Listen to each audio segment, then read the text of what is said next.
I am Ray, and this is why God isolates you before He elevates you, before you start floating up to the good life. Now, I woke up with this revelation. And if you didn't know this, all your best revelations will happen when you first wake up, because that is when you're most connected to the divine.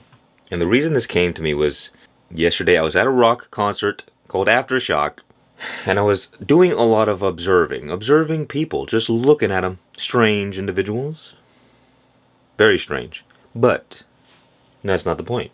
I saw people with their groups of friends and people with their relationships. And in my case, I've just been on my own, lone wolf, for a long time. And it makes you wonder, like, why? Why is this happening to me? And Ramakrishna said it perfectly. I woke up with this idea in my mind. And Ramakrishna said, when it comes to you developing your spirituality, it's like planting a tiny tree. And when you plant that tree, you have to build a fence around the tree. Because if you don't build a fence around the tree, all the animals are going to come and they're going to munch on you, and they're going to munch you to death. You will be munched. Not good. Or maybe. I don't know.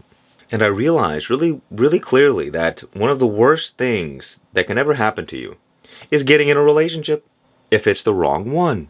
And if you have not fully stabilized in your spiritual understanding, there is no relationship that will not distract you. So we have to spiritually mature in order for us to stabilize. And then once the tree has gotten a little bigger, we can remove the fence. People can come around, sit under the shade, maybe take a fruit or two and squeeze. Some nice orange juice, perhaps. And you might be able to see how we have these attachments to these desires for other people. We want to be around other people. It's our human nature. And there's this pull between going out into the world and being a part of everyone else and going within yourself and finding spirituality. And if we can just go all the way on the spiritual path, that will be the quickest way for us to be elevated. And once we're elevated, well then, we can go back into the world and enjoy the stuff. We can enjoy the things. But the problem is, if you just try to go out into the world and enjoy the things without first finding spirituality, then you're not going to enjoy it as much as you could. Because you're always going to get pulled around by your thoughts and your emotions and your attachments and your desires. It's going to create suffering and frustration all the time. And you'll have maybe fleeting glimpses of peace, but never true satisfaction. Because you can't find lasting satisfaction in a temporary world. Everything's changing. Don't you know this? But within you, everything is eternal, or it grows closer to the eternal. Therefore, you can actually find lasting satisfaction. Because the eternal does not end. But we have to understand other people's egos and other people's attachments and other people's desires. If they come around you, you will exchange energy with that person. And they will either bring you down or bring you up.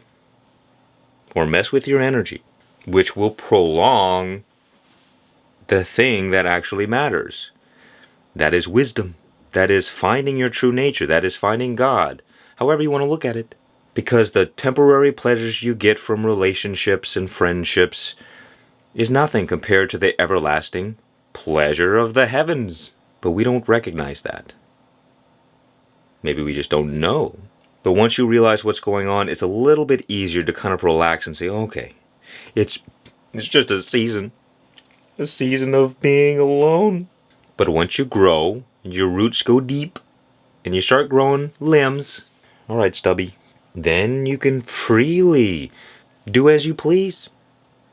Because you're not at risk of getting munched on by the animals. And in fact, it is actually in working with these attachments to the desires to want friends or relationships that helps deepen our spirituality. Because you'll see, like, oh wow, I'm really attached to this, and this attachment is keeping me stuck. It's in fact the very thing that's keeping me from everything I've ever desired. It's like Buddhism. Attachments create suffering. Attachments are the hindrances to spiritual growth. Attachments to what? To greed, to lust, to worldly things. Because when you're attached to something, your mind is hyper-focused on that thing. And the quality of that thing determines the quality of your mind. So if I'm focusing all the time, like on eating a whole bunch of food, well, the quality of my life is going to diminish and diminish and diminish. Because eating food is just a basic survival thing. It's not the ultimate. But if I'm making it like it's the ultimate by focusing on it all the time, well, that's gluttony. Haven't you heard of the 7 sins? And that's the whole thing about the 7 sins. It's like all overindulgence in things that should not be overindulged in. And think about it. If you really, really want a relationship, or if you really want friends, do you not realize that that is a problem? Not that the desire itself is a problem, but the fact that you can't be happy without it. That you can't be at peace without it. That you can't sit here and enjoy your own presence without the need of others, their presence. And that's the key. If you don't learn how to enjoy your own presence, how can you expect anyone else to enjoy your presence? Like we always talk about finding the right partner. I'm going to attract the right partner, my soul flame twin. But have you ever thought about becoming the right person? Becoming the right individual? The one who deserves all the friends, all the relationships? Because oftentimes life is very mathematical. Someone like Alex Hormozy, if you know that guy, he said it before. If you deserved it, you would have it. Now, I'm not trying to, bully you or beat you up and make you feel bad about yourself. I'm just saying, if you were the one who could receive it and hold it, then you would have it. But there's 2 issues. Either you're not yet the one who can receive it, but even if you can receive it, you may not be the one who can sustain it. So, for example, you may want a nice relationship, and you might try really hard to get one. But even if you get it, because you can do the right things and get the relationships, it doesn't mean you can sustain it over time. Because you may not be the right person. And the worst possible thing is if you meet the right person and it's the wrong time, well then that's just bad. Because you'll lose them. And that's like literally the whole deal. It's all about your energy. Because God obviously knows what you want. God knows all of your desires. In fact, God knows you better than you know yourself. So oftentimes we have all of these fantasies and projections about things. And yeah, that's one thing. But God knows how to give you everything you really want without all of the extra baggage. Because we may be attached to our ego desires and fantasies, but it doesn't mean it's good for us. And it doesn't mean it's actually what we want. We just don't yet understand the actual consequences. It's just what we think we want. Now, if you're a so-called chosen one, which just means you're open to the grace of God, God's hands are very heavily working in your life. It means that it's tougher for you. Whereas other people who don't have the grace of God, they seemingly get everything they want. They can get the friends and the relationships and all of that. You might say, well, why don't I get those things? And, well, it's because you have more important things to do. Everything in this world will fall away. But what you find within yourself will be everlasting. The growth of your soul, the growth of your character. And in order to embark on this journey, we must be alone.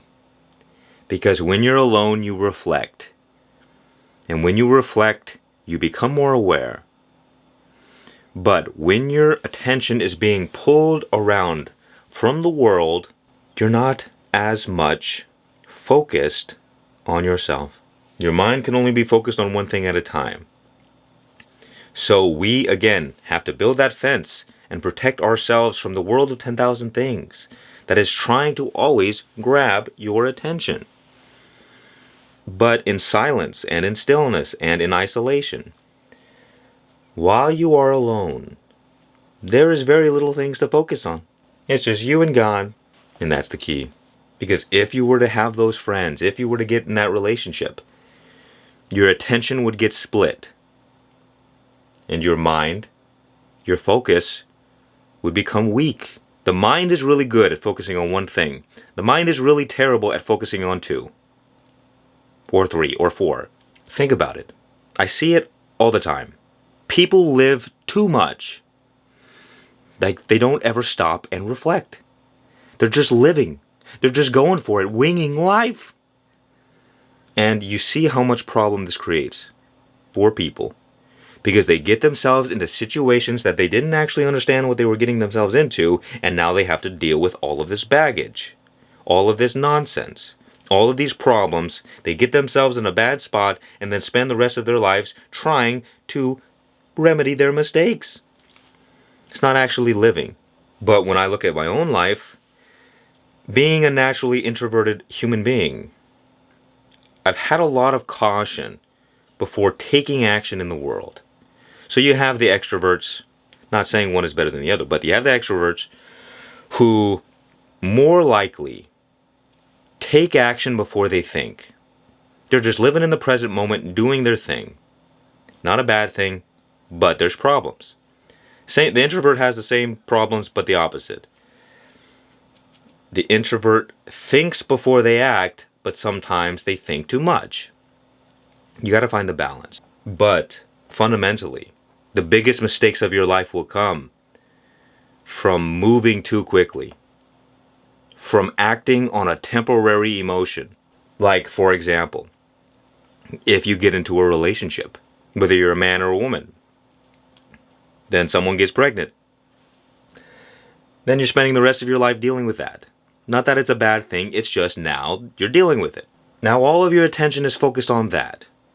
Now you can use that for your spiritual growth, but how likely is that? More often than not, you're just going to be focused on paying bills and struggling. Because you made a mistake when you were young, living too fast, acting on temporary emotions, doing the most. When in reality, you can just kind of slow down, stop running, start walking, and reflect more. Because the fact is that you will always be the bottleneck to your experiences, no matter what. So all the problems in your life, no matter what you're doing, whether it's in your career, in your relationships, it doesn't matter. Your personal problems will leak into every aspect of your life. So if you don't deal with your personal problems first, everything else is going to get messed up.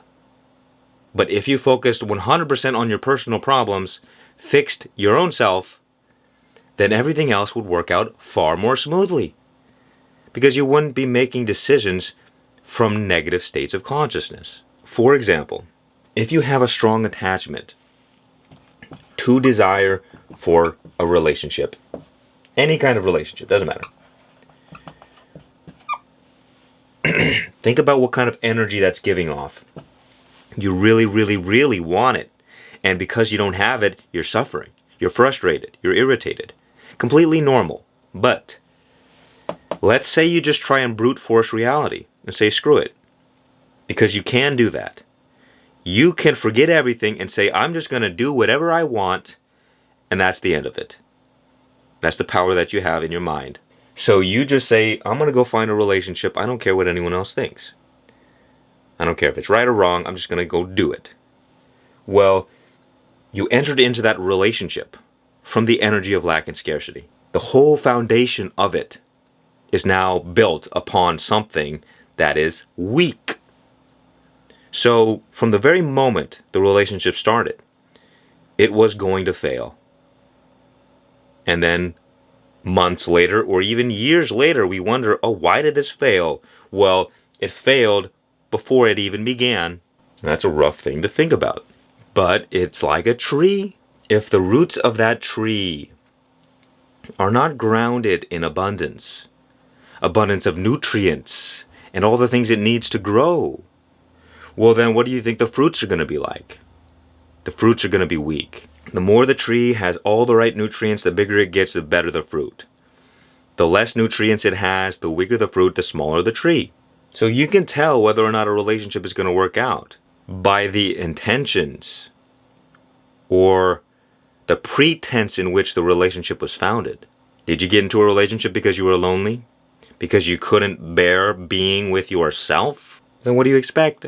And yet, if you just focused on yourself, learned how to enjoy your own life, your own presence, then it doesn't matter what relationship you get into. It is all going to be good, even if it doesn't last. Every relationship will bear good fruit. So too the opposite. If you're living in lack and scarcity, every relationship will bear bad fruit. Now, it's not so black and white, because you can be living in lack and scarcity and God can send you someone who helps you get out of that. So, we have to understand that in the YouTube videos, everything is simplified. So you have to trust in your own inner wisdom, your own inner understanding. Because there's no such thing as this is true for everyone. Everyone's journey is unique. Doesn't mean there aren't universal principles, but I digress. If you can focus on getting your energy right first, that is the fastest path to everything you want. But so long as we are mucking about in the world, struggling, that is the longest path to get what we want. Now, it's not just about getting what we want. Because when you go on the spiritual path, when you go within yourself, the journey is the destination.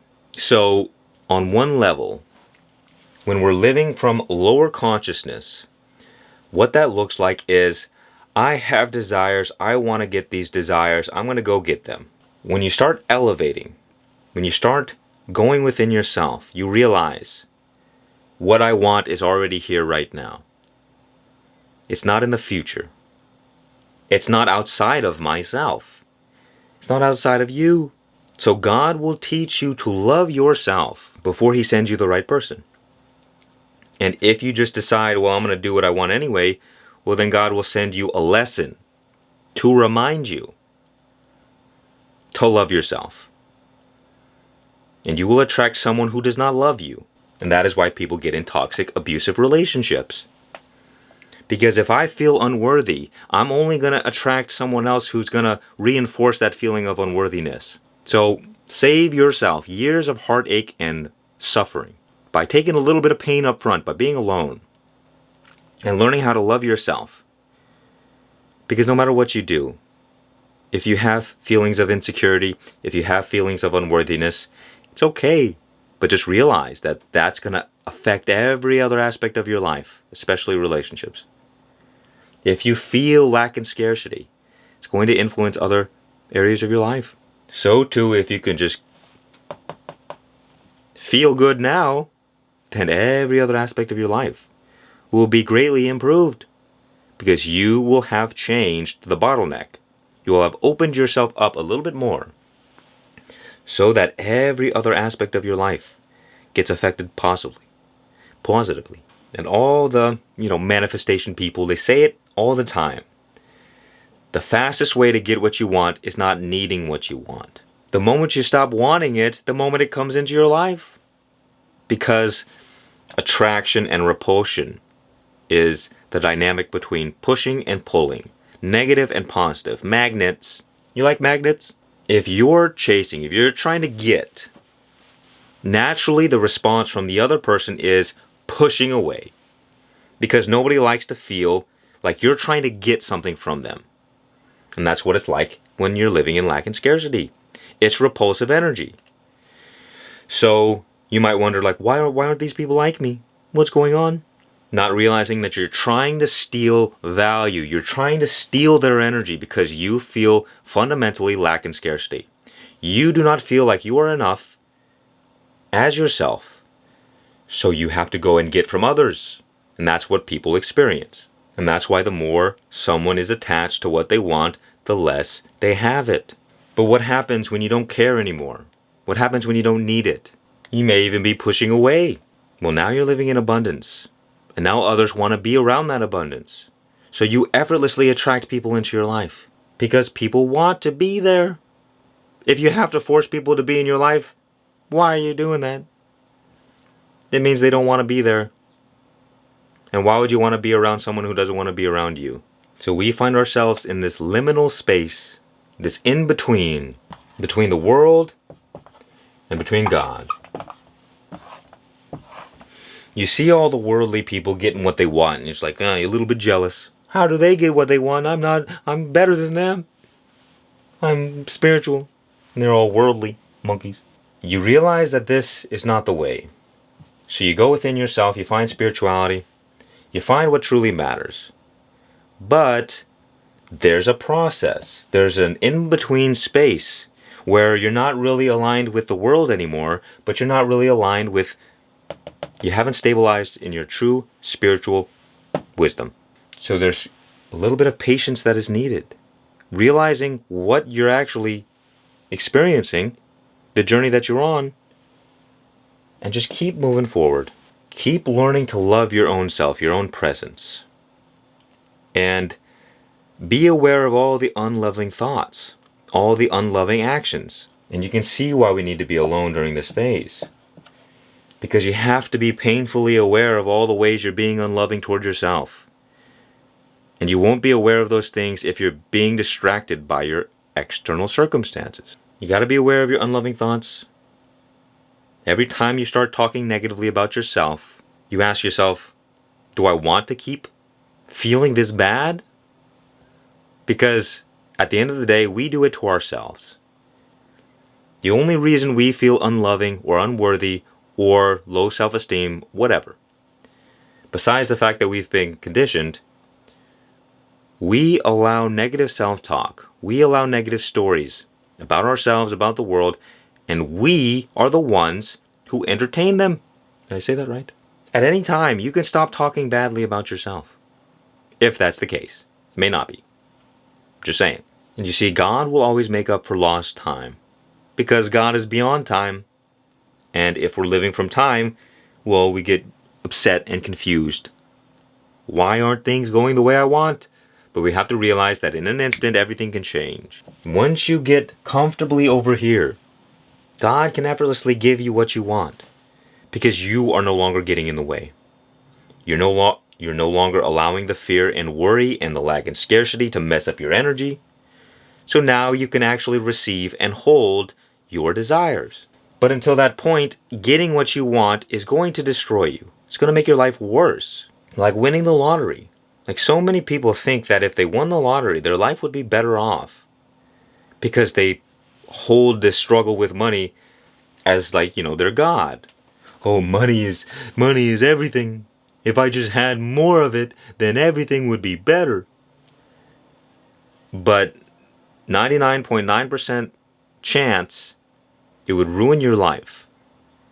So too, if you got in the right relationship, if you had the right friends, if you're not the right person yet, you would sabotage it, ruin it, your life would be worse. And the whole time you'd be trying to control the relationship so you wouldn't even enjoy it in the first place. Because when you're living from lack and scarcity, we have to control everything. Because then we might lose it. We might lose it and we were really afraid of losing it. And that controlling energy is what suffocates the relationship. Things have to be really this way, and if they're not this way, I'm going to be upset. Then I'm going to start an argument. Then I'm going to fight with the person. Then I'm going to realize that they might leave me. So I'm going to be jealous. And I'm going to call them out on it, and I'm going to set some boundaries. I'm going to say, hey, you're not supposed to text other people. You're not supposed to go out without checking in with me. Why are you doing this? Why aren't you answering? You didn't answer my text back in 3.5 seconds. Now I'm upset. Now I'm wondering whether or not you're cheating on me. Are you cheating on me? If you ever find yourself in that garbage, just cut off the relationship now. It's better to, get a clean chop. Nice clean chop, rather than just this really ugly, brutal mess of dragging everyone along suffering. Guillotine the relationship, not the person, because it's already done.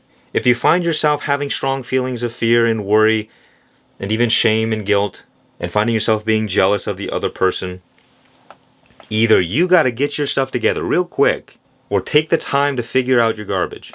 Alone. Because why hurt yourself? Why hurt another person? Why continue the pain? Sometimes you gotta rip the Band-Aid off. Deal with the problem. Deal with the wound. And as it said, if you don't heal the wounds that others have caused you, you'll bleed all over people who had nothing to do with them. And the way you know that you have become the right person or that your energy is correct is that you know how to place boundaries. You know what you want. You know what you'll tolerate. You know what you will not tolerate. And you can clearly communicate that to another person without being emotional about it, without freaking out about it. Like somebody does something wrong and then you start getting angry. Hey, you're not supposed to do that. Well, you never set any boundaries. You never said the rules of the relationship. You never clarified the contract. So what do you expect? The other person can't read your mind. So that's the first thing, being able to clearly communicate what you want and what you don't want. And that solves like 60% of all ruined relationships. Because most of it happens because one person has one assumption about the relationship and another person has a completely different assumption. But because neither person knows how to communicate, it's just all up in the air and vague. What is this? What are we? Well, you got to get clear. And then the next thing, you want to be non-attached. You can be fully in the relationship and fully love the other person, but at the same time be completely okay if they leave. You have to be. Because so long as you're holding on to this fear that they could leave, that fear is polluting the relationship and ruining it. Because you're strangleholding it. So you're not allowing it to breathe. And guess what? It's a very scary thing to do. Because not only do you have to be vulnerable, but you also have to allow that person to do as they please. Again, you can set boundaries and say, hey, look, if you do this, I'm leaving. And you get the choice. Take it or leave it. But at the end of the day, you have to be okay and move on. Because living in abundance means that it doesn't matter if this relationship works out or not. There's always a better relationship to be had. But if you're living in lack and scarcity, no, this one has to work. This one has to work. It really has to work. If it doesn't work, then I'm doomed. Well, if you're living like that, you're already doomed. The relationship has to be relaxed. Your nervous system has to feel safe. Because if it doesn't feel safe, your fight or flight mechanism will destroy it. And the only way to truly feel secure is to realize that God is already working everything out. And that you don't have to worry about it. And that you don't have to live your life with all of these different expectations and assumptions about how things should be. But that friends will come and they will go, not a big deal. Relationships will come and go, not a big deal. And you're not holding on so tightly to the world. You're not holding so tightly to your changing experiences. Because that's what they are. Everything is changing. The more you hold on to the changing experiences, it's like trying to hold on to sand as water washes over your hand. The sand continues to fall away, and the tighter you grip, you're like, no, I can't lose this sand. Doesn't matter. The water is washing it away. There's nothing you can do. Just let go. Let it be. Because the more you grip, the more you suffer. The more you resist, the more pain you experience. It's like it is said, those who cling to life lose it. If you can deal with yourself, focus on yourself, and remove the things from your life, the attachments that are destroying your energy, that are keeping you stuck in lack and scarcity, fear and worry.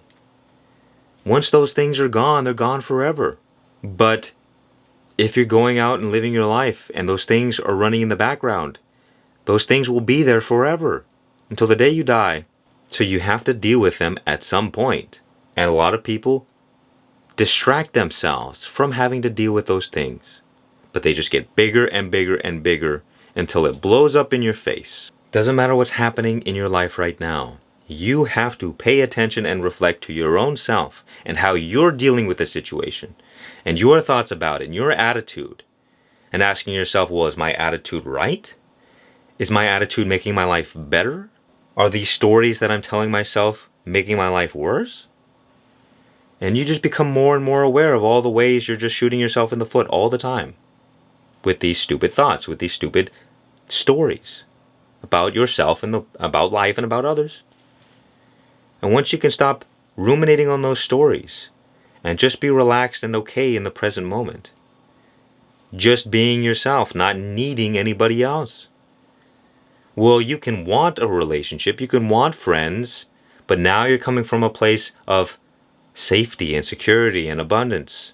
So you build the foundation of those relationships on something that is solid, so they can sustain themselves and bear good fruit.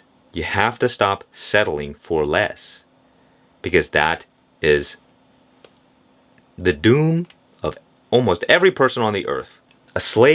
Being a slave to their two fundamental survival instincts. Survival and the sexual instinct. What do people do? I don't want to die, so I'm going to get a job I hate. I don't want to die alone, so I'm going to get with the first person who shows me love. Whole life washed up. Two stupid decisions. That's why you have to overcome these instincts. And you cannot overcome these instincts without reflecting upon your relationship to them. If you focus on self-mastery, if you focus on yourself, dealing with your problems, overcoming your attachments, learning how to be at peace in the moment, then everything else takes care of itself and you don't got to worry about anything else. Remember, you will always be the bottleneck to your experience. So the highest return on investment that you can ever have is focusing on improving your own self, making yourself to be the right person. Then it doesn't matter who comes into your life, they'll all be the right person, and all your relationships will bear good fruit.